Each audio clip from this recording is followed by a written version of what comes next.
clever craft project for you today with Crafty Magee. Elizabeth Magee is here to show us how to make a little catch-all dish, I guess is what I would call it. You could use it for jewelry, you could throw your change on it when you come in the house. Yes. Whatever that, you know, the stuff that just ends up on the counter. Yes. Okay, we're doing this with clay, but the clay doesn't have to be fired. Right, this is air dry clay. Okay. They also call it paper clay. Different brands have different names to it, but Where basically, do you find this and how much does it cost? Any craft store you can get a block of it, a brick of it for $5 to $7. Okay.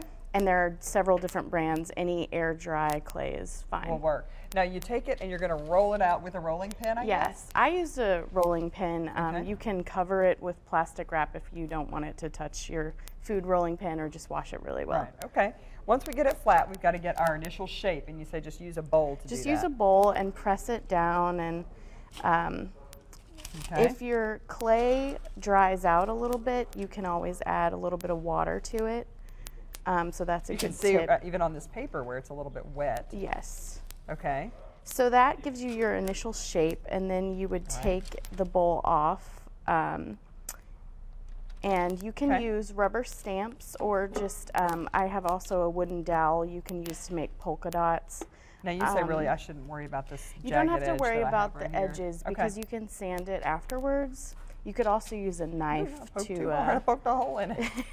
and that can be fixed if you okay. add a little bit more clay and patch a little use down your here. finger. Whoops. Yeah. A little too aggressive on that. Okay. So then you can use the dowel rod and make little polka dots, and then your Elizabeth. So we'll put a little E on there with a rubber stamp, which I didn't do very well, but okay. It's okay. Might take a few breaths. If You know you what? had Just roll to, it back you out could, and do it again, right? Exactly.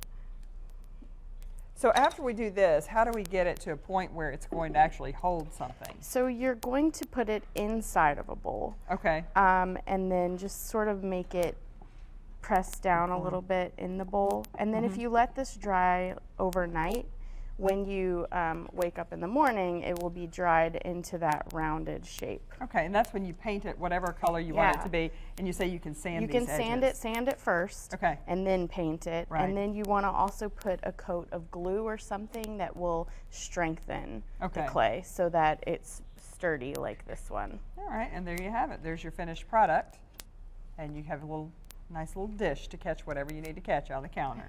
Elizabeth, thank you very much. You can find Elizabeth's blog through our website, wdrb.com. You can see what other projects Crafty Magee is up to and try those yourself as well. Thanks a lot. Thank you.